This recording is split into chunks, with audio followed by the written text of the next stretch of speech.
Well, thanks so much for the invitation to join you. I'm sorry I can't be there in person. It's good to see some familiar faces. As you know, we were in this fight for a long, long time, right? We're almost 3 years into this whole deal from an early phases through signature gathering and the electoral campaign. So thank you to all of you who are part of the fight. I'm going to walk through sort of what we did in terms of policy changes, how we did it in terms of the magnitude that was just mentioned. And then I can talk through any sort of questions you've got about some of the legislative attacks that are coming. They are proceeding apace on two fronts. And so this conversation is very timely, and it's wonderful to be talking with you tonight.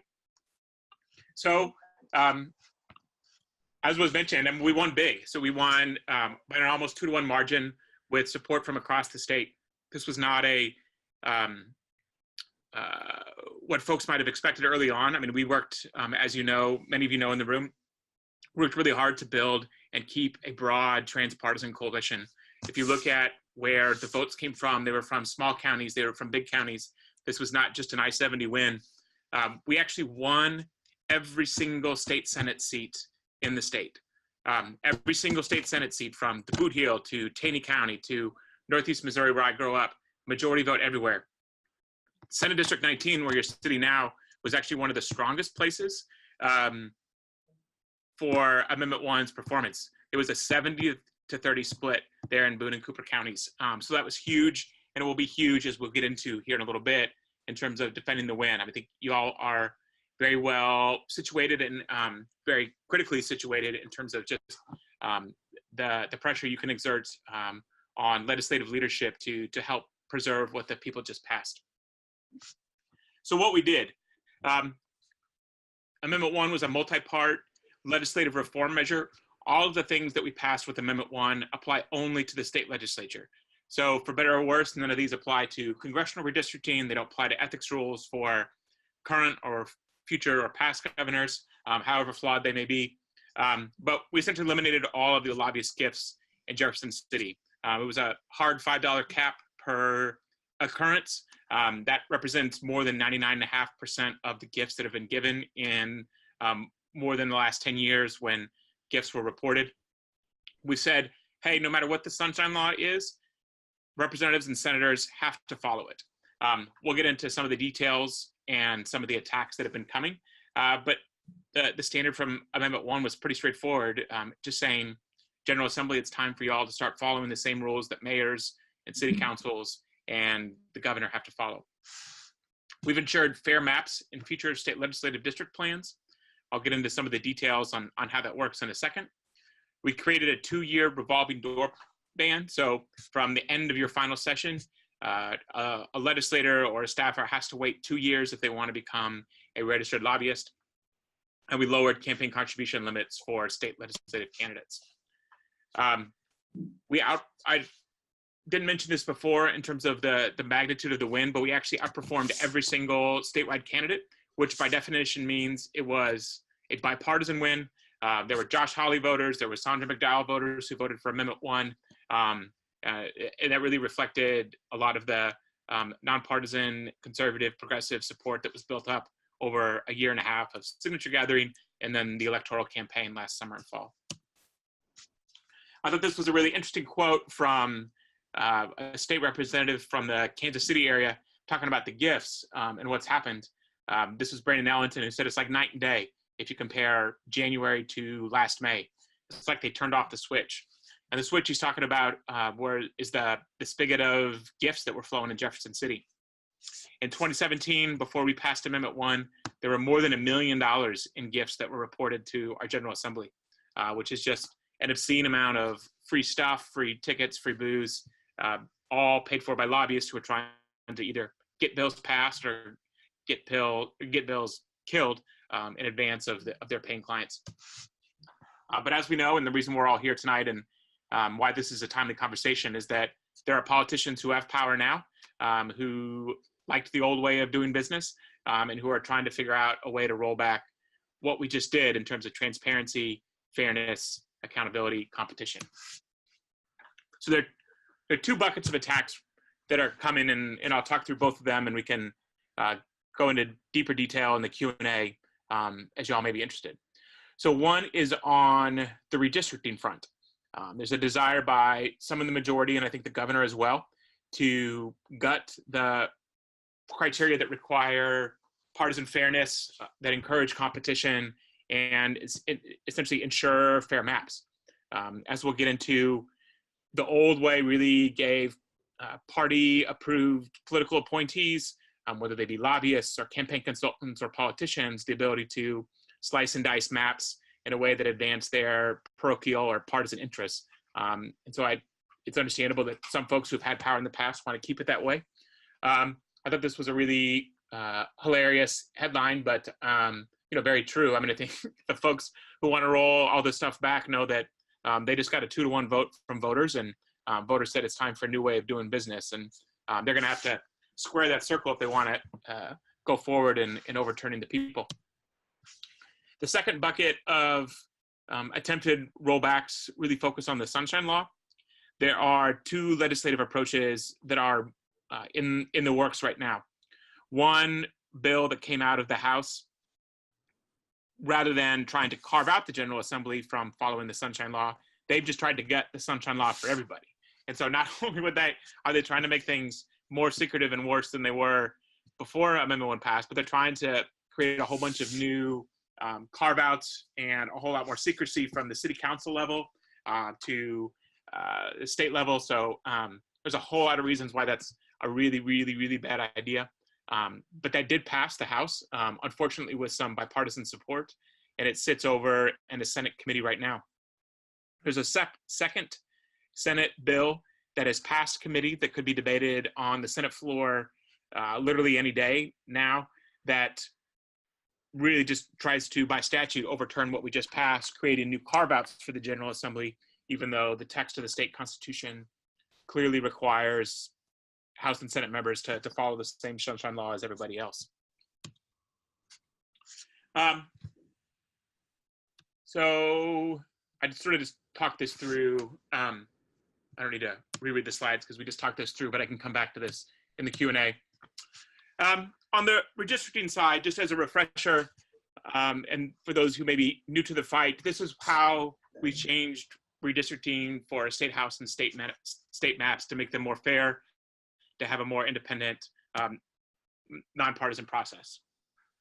So there are new rules that on the criteria side for how maps are evaluated, a set of criteria that every plan, no matter who draws it, has to follow. So whether that be a nonpartisan state demographer or a Senate commission or a House commission, these rules give everyone the confidence that they're getting a fair shake. So they are clear, they're transparent, and that's how last year and the year before, we were able to earn the support of everyone from the AARP to the League, to y'all, to Senator Jack Danforth, to Arnold Schwarzenegger, and everyone in between.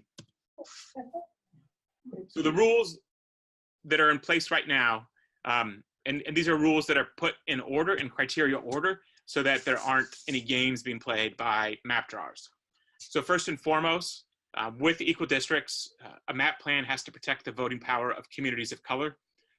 We have a very strong standard in Missouri right now that actually makes Missouri, if not the national leader, a national leader in protections that would stop any sort of attempted racial gerrymandering. And these are rules that would extend even if the National Voting Rights Act is gutted or undermined by a new Supreme Court. Second, there are criteria, mathematical formulas that ensure that no party has an unfair advantage. Right now in the Constitution, we actually use a formula called the efficiency gap, which measures for partisan bias and is able to determine mathematically based on past electoral results, have the map drawers been trying to cram voters of one particular party or another into a smaller set of districts so that their voting power is diluted. Third, we encourage competitiveness and responsiveness. This doesn't mean that every district in the state is going to be a 50-50 district. That's impossible with the way that Missouri is set up. It's illegal with how some of the other criteria work. And it also goes against one of the other tests that is in the state constitution now that simply says that a map plan needs to be responsive to changes in the statewide electorate. So for instance, if one political party makes a whole bunch of gains, if there's a shifting, if there's a landslide, whether that be for Republican or Democratic candidates, there ought to be a corresponding shift in the political power that happens in Jefferson City. That has not been happening at all in Missouri. In fact, we've had very little change in the state legislature, even though we just went through a couple of, 2016 was very much a wave election where you have Donald Trump win by 19 points, but there was no power of any kind that changed in the Senate, and Democrats picked up a seat in the House. But this doesn't make any sense in terms of big picture how democracy ought to work, but it happens because a whole lot of districts have been drawn to be very, very safe, and so that they are immune to any sort of shifts in the electorate, which renders a whole lot of Missourians' votes not very meaningful. Fourth and fifth, districts remain required to be compact and contiguous. So we've heard some nonsense from the other side on this point, but the Constitution clearly requires districts to be compact and contiguous. And there's also a standard that says, whenever you can, follow a local political boundary, whether that be a city line, a county line, school district boundaries, things like that. And what gives everyone confidence, whether they're a Republican, a Democrat, or somewhere in between, is that these rules, if they're not followed, any one of us as a Missourian has standing to challenge what's just happened in court.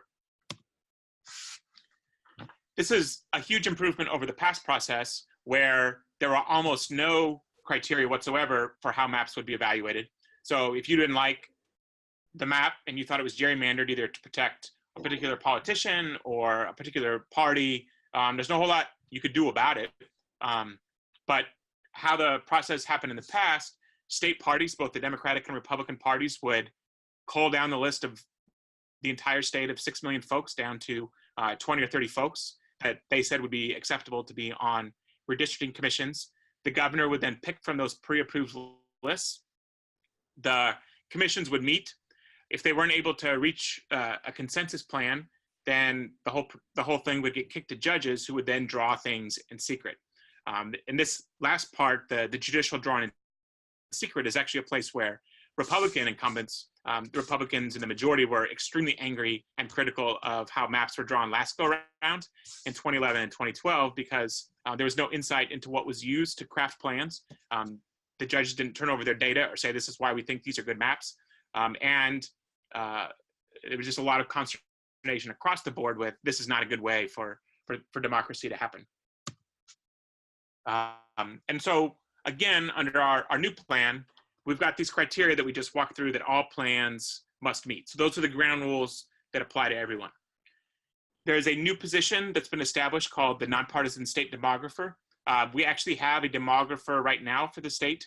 That person may or may not be the person who makes it through the process for selecting the demographers in the future. That remains to be seen, but we can talk through that process in a minute.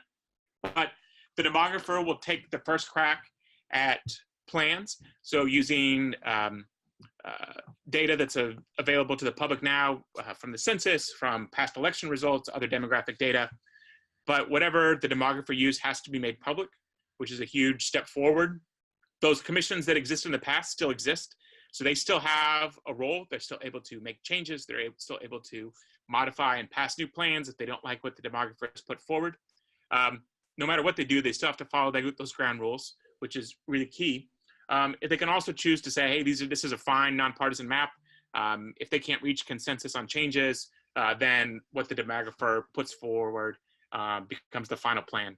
Again, any of y'all, anyone else who thinks that the rules have been violated will still have standing to sue in court. So nothing about that changes. And that's a good and important check and balance on everything. So in terms of how the demographer will be selected, and then I'll pause here in a second because I'm sure there are questions as we power through all of this. So the demographers, any Missourian can apply.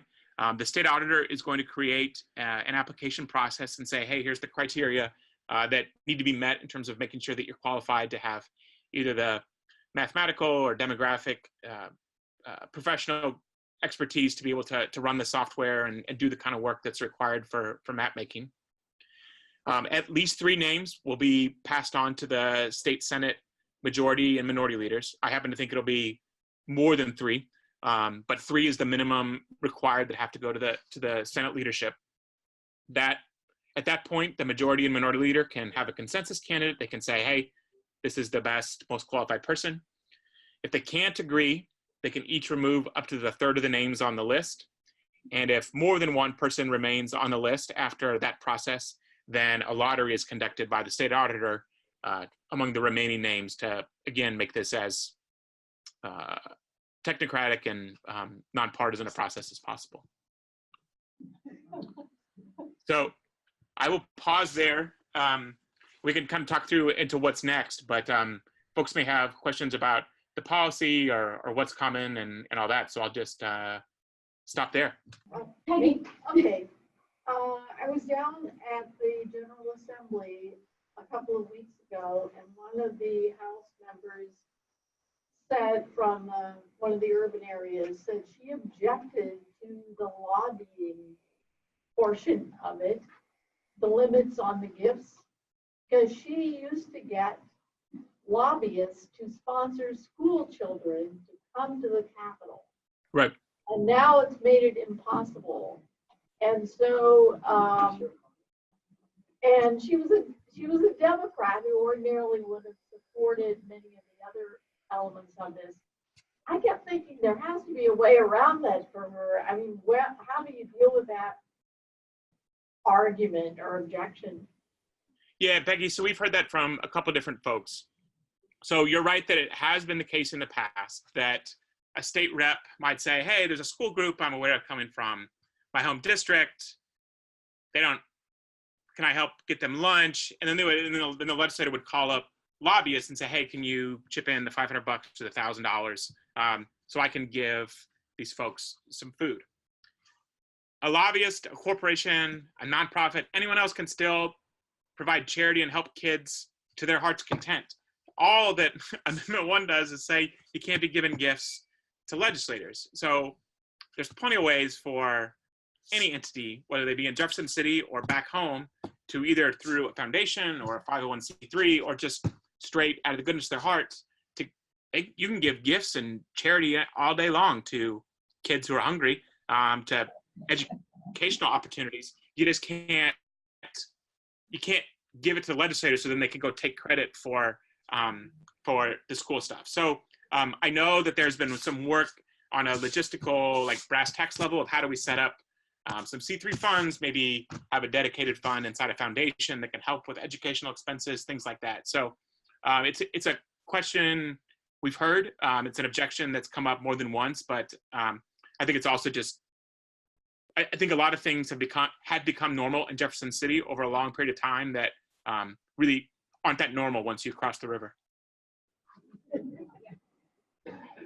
Okay, we've got Sean. So one of the things I want to ask is like, what kinds of things do we need to be doing? But Mari may have that question. Go ahead. I just wanted to say, I think I understand the legislative efforts to overturn the sunshine law portion. What are the efforts underway to overturn the redistricting? Yes, there are actually at least 5 new constitutional amendments that have been proposed in the House and Senate. So in order to roll back the criteria, to roll back the independence that's been added to the process, they'll have to pass a new constitutional amendment. So that would show up on the ballot maybe next August, maybe next November if they pass it. What's interesting is as there are proposals to undermine all of what voters did, there are members of the majority that are also working on legislation that we think is actually pretty great in terms of ensuring ethical standards and transparency in the work done by the state demographer. So there are bills in both of the House and the Senate that, at least at the moment, seem like really good, well-intentioned efforts to make sure that, hey, if this is the new system, even though it may not have been the one that legislators would have designed for themselves, it's a system where they're increasing their confidence that they're going to get a fair shake in all of it. So what is most important in the next 8 weeks, the final 8 weeks of the legislative session, will be for there to be constituent contact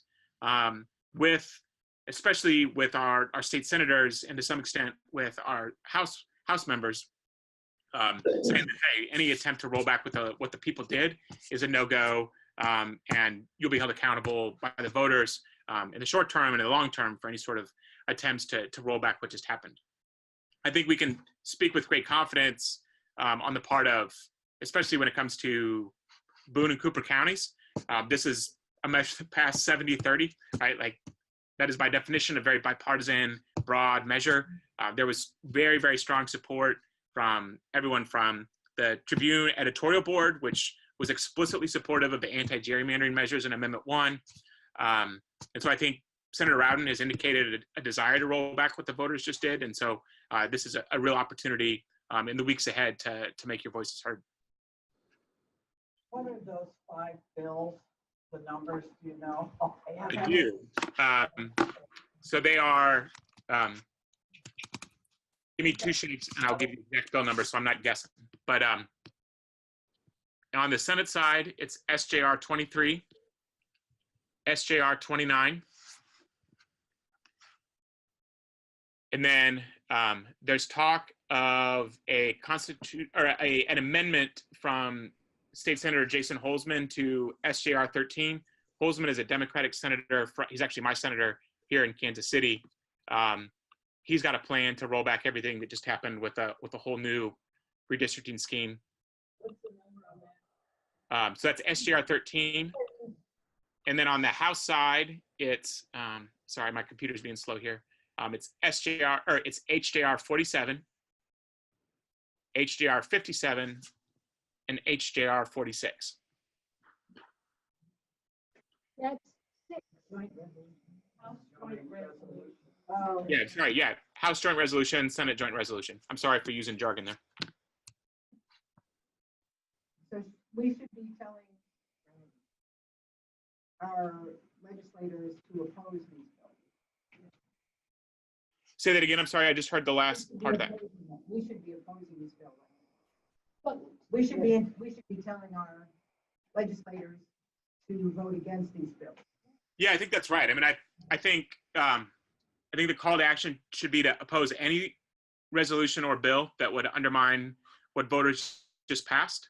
And then I think as you're having a conversation on good bills that are moving or ways to move things forward, there's a bill from State Senator Dan Hegeman that adds transparency and ethical provisions for the state demographer. I actually think that's a great way to be working on fair and transparent implementation of the whole thing. and what is that bill number? Pulling that up right now. I knew someone was going to ask. I was trying to filibuster my own answer here. It's SB 213. 213? Yeah, 213. And then there's a similar bill moving on the House side, House Bill 973. Who is that? So that one is brought by Curtis Trent. Okay, I have a question. Yes.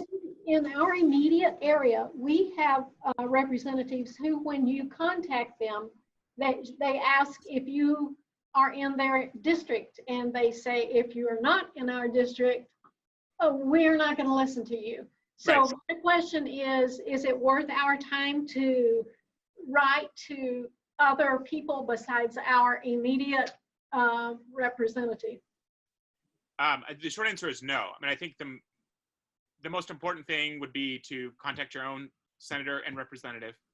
And then once that's happened, I think there are opportunities through the campaign and through allied organizations to be a part of communicating with additional members of those key districts to get additional constituents to contact. So Jobs at Justice, I don't know if Andrew's in the room. I know Jobs at Justice is working on canvases in the Columbia area. So like that is a great way to get additional contact and conversation happening with Senator Rowden. I think there's phone banks that are happening now in St. Louis and Kansas City. We can set those up in a virtual way so that you can be calling and talking to other community members, other neighbors. we've had great success contacting people who signed the petition in the past. So, 340,000 people signed the petition in 2018 and 2017. So we've got all that information, and we would love to have help from folks to get more contact in. But I think, yes, contact your own representative and senator, not in that order, senator, then representative, and then be a part of getting more communication to the Capitol. Just to clarify on the demographer. Yep. A lot of the data is actually done through the University of Missouri here. My husband did a lot of it for years in UMKC. So what's sent to the demographer is factual data, is good data. So I've never heard of demographers really fooling around that much with the data, or do they? So She's defending the demographers of the world, all of them, because of her husband. Well, no, I mean, when it gets to the state, I mean, it doesn't actually. So it's, state demographers got it from. So you're just far enough away from the microphone that I hear every other word, but I understand that I've offended the demographers. So could someone just repeat it? The demographers are normally that do the work for the state are out of the University of Missouri. Got it. And UMKC. So what they're sending and what they're asked to do, since they do the census, data every year, every 10 years, should be, at least when it gets to the state demographer, it should be accurate data. Absolutely. I'm really excited about a lot of some of the technological changes that have happened over the last few years, but certainly the last decade. I think it's going to be a much more democratized process for citizens to be able to see what data is being used for maps, both in Missouri and other states where they haven't had any reforms. Just the technology and the computing power to be able to add external data, right? So stuff that is collected at the university or information from past electoral cycles or any other kind of information. The ability to marry that with map plans and mapping software. It has come leaps and bounds from 2011 and certainly from 2001 to 1991. So that's actually something that is going to be very fun to watch because I know there's software and technology that's even under development now that'll be used in 2021. So if we do all of this contacts and the legislators are like, well, who really cares? We're going to do this. And we're getting a technicality, if I understand. In other words, the amendment one said to follow the Sunshine Law, and then the Sunshine Law is changed, and in fact is made even weaker. So is that a legal stance? Is that something that would go to court? Say they actually proceed, and this is accomplished on the side of the legislature. So the way that Amendment 1 was crafted was actually intended to allow the legislature to have some flexibility to deal with changes in technology and just the way the world works. So 1 year ago, we were learning that the governor is using this brand new kind of app to be able to communicate secretly and have automatic destructing text, right? Like when the Sunshine Law was first crafted in 1971, no one was contemplating mobile apps that had, that might have been like a Mission Impossible device, but like auto destruction kind of messages. So that flexibility, also the downside risk to that is that the legislature could do what the House just passed, which would be a disaster in terms of open government and transparency. The good news is that the legislature moved quickly, and then whether it be the press, like actually the J School at Mizzou, the Sunline Foundation, or the Open Government Foundation, and work that happened on campus, in addition to advocates from across the state, really spoke up and said, "This is a real problem that y'all are trying to do. Like here's all the implications and the unintended consequences of y'all just trying to operate in secret." So the good news is that House bill is still sitting somewhere in the Senate. It hasn't even had a hearing in the Senate, and I think this is an opportunity for all of us to fight back. But our legislature doesn't always like to follow what voters just did. I mean, there's attempts to roll back the minimum wage increase that just passed. It's sort of an an annual tradition. And right to work. And Right to work. Yep. Right to work. There was one proposal to roll back the medical marijuana amendment. So yeah, this is over and over and over again.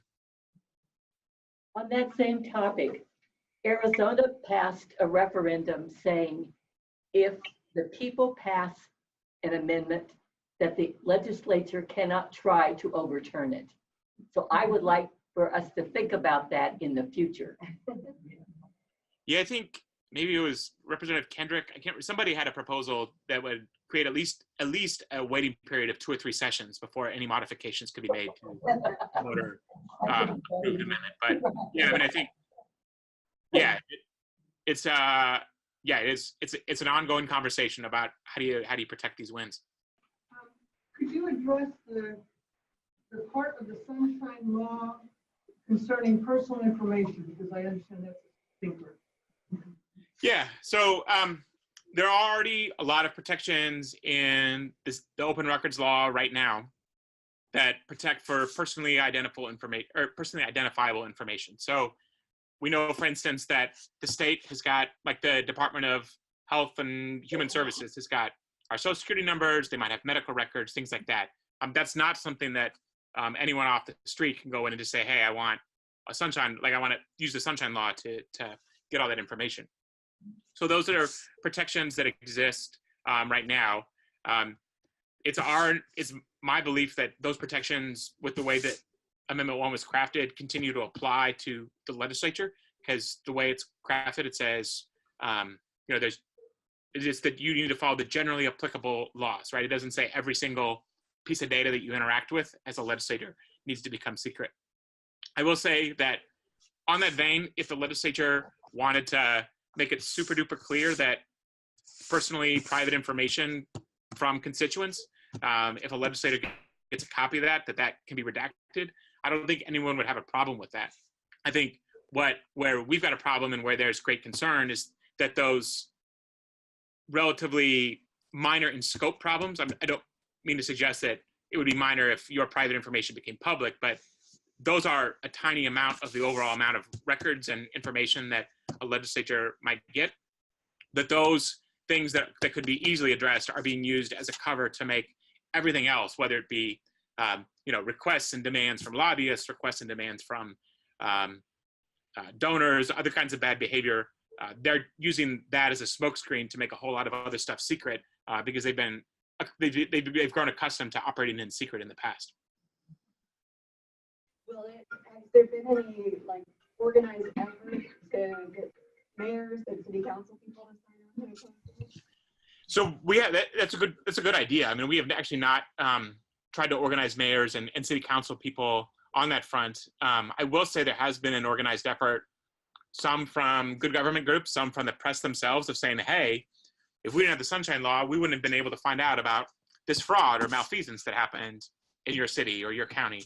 Or there are questions in the Tribune or the Missourian 2 weeks ago about the university's response to some Title IX complaints, right? Like those are all places. In Raytown, close to where I live, there was a Sunshine Law case a month ago where the city was withholding traffic data, and it turned out to be a deadly intersection, and the city didn't deal with it in an appropriate amount of time, and the Sunshine Law request found that out. So I mean, I think there's lots of ways that you can't know on the front end how transparency is going to matter in terms of accountability and public safety and whatever else. So, but the idea of trying to organize mayors and getting them engaged is a good one.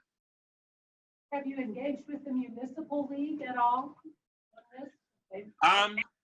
So they're definitely around. I don't know if I don't know if their lobbyists or their advocates have done anything specific on behalf of the municipal league. The Missouri Press Association has, I know, but I'll make a note to myself and just check in to see what the municipal league's up to. I know they've been very focused on the St. Louis City County merger stuff, so this may not have percolated to the top of their list, but that's a good idea. You talk about fighting back, and I want to fight back. So I can write a letter to Caleb Ryan. I can write a letter to Martha Stevens. But I want to do more. And you were talking about a phone bank, and you were talking about getting a hold of the names on the petitions and somehow contact. what, could you tell us more about what's going on there and how we could get into that if we wanted to? Yeah. So so there's a few things happening. One other fun nugget about the support of the state Senate District 19. We actually won in every one of the House districts also that touch District 19. So whether that's Martha Stevens or the Basie district or whatever else, we won all those places. I think the opportunities for involvement, immediate call Rowden, call the governor. 2, there are jobs at justice canvases that are starting. It sounds that Andrew is there. Andrew, wave. Andrew just texted me as I'm talking. So Andrew, who's waving over on the north side of the building, can get you plugged into some canvases. The other thing that we can do is we're going to have a series of webinars that are actually similar to this presentation, but with similar calls to action for our allies across the state next week. So one of those will be on the weekend, and then one of them will be during the day, and one will be at night, so we can make it accessible to everyone. But the idea there will be to get folks up to speed and go from there. And then from that, we'll be working on setting up some regular calls with the coalition in Columbia. So, the leaders there, and we'll work with the league leadership to get information distributed and all that. And then we can work with Andrew and others to make sure that the word gets out on ways to do virtual phone banks to contact folks both in mid-Missouri. We may be able to have some of those, actual everyone get together in one spot and use the automated dialer. But either through Andrew, through Missouri Faith Voices, through the league, we will get that information out to you in the coming days. Okay, do you have any evidence that phoning works? We are all so sick of phoning, we don't even want to phone because we hate getting them. Yeah, so we definitely know, talking with senators and representatives, that those calls and that constituent contact makes a ton of difference. So, and Andrew may be able to speak to this some too, but we've had really good response rates when we've been contacting past petition signers.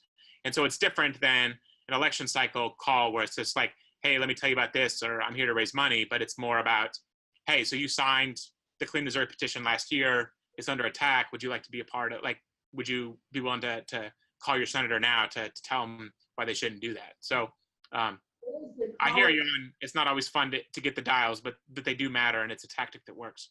What does the caller ID say when you call from Clean Missouri? I don't answer calls, so I don't even know what you are. But if it has an ID, people might. Yeah, so it depends on how it's set up. I mean, one of the ways that we've been doing it and can do it is it's people calling from their cell phones. So you use an app and you're just calling friends and saying, hey, this is June, I'm a volunteer in Columbia, or and then this is what I'm doing. So she was asking if you're calling, it's not going to show, you're saying it's not going to show up as Clean Missouri, it's going to show up as you calling, right? Yeah, so if I so I could use my app and it would be my personal number that calls through. My personal number. Right. So right. It's personal. Yeah. You It would be local and yeah. If you could have a caller ID say something, not a phone number, because I still don't answer Columbia phone calls because people all over the world can get a local number and make it look like it's somebody you know. So that's a real thing. I mean, and that's why sometimes we use a tool called an automated dialer, where it makes volunteer time much more efficient because you only get connected if someone picks up. So it's dialing through trying to find a human being that'll pick up. Are you looking to have any groups go visit the legislators? Yeah, so I think those kinds of conversations with legislators are ongoing, and they're always great. Going back to one of the conversations we had before, having someone who's from the district will be extraordinarily important in making those successful. Jobs at Justice, Missouri Faith Voices, all have really good models and have done that really, really well. I think Faith Voices actually has a lobby day tomorrow, and Jobs at Justice has been having people go as well.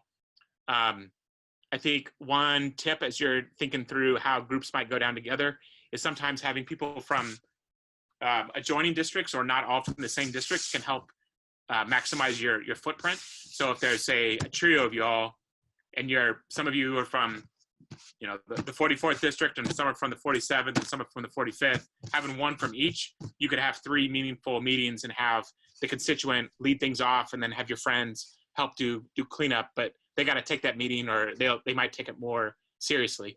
But yeah, I think the thing that's going to matter the most in the next 8 weeks is communication from constituents to legislators. And the more meaningful and personalized it is, the more powerful it's going to be. So, you know, I think, so that's why phone calls, that's why handwritten letters, personalized letters are going to matter more than emails.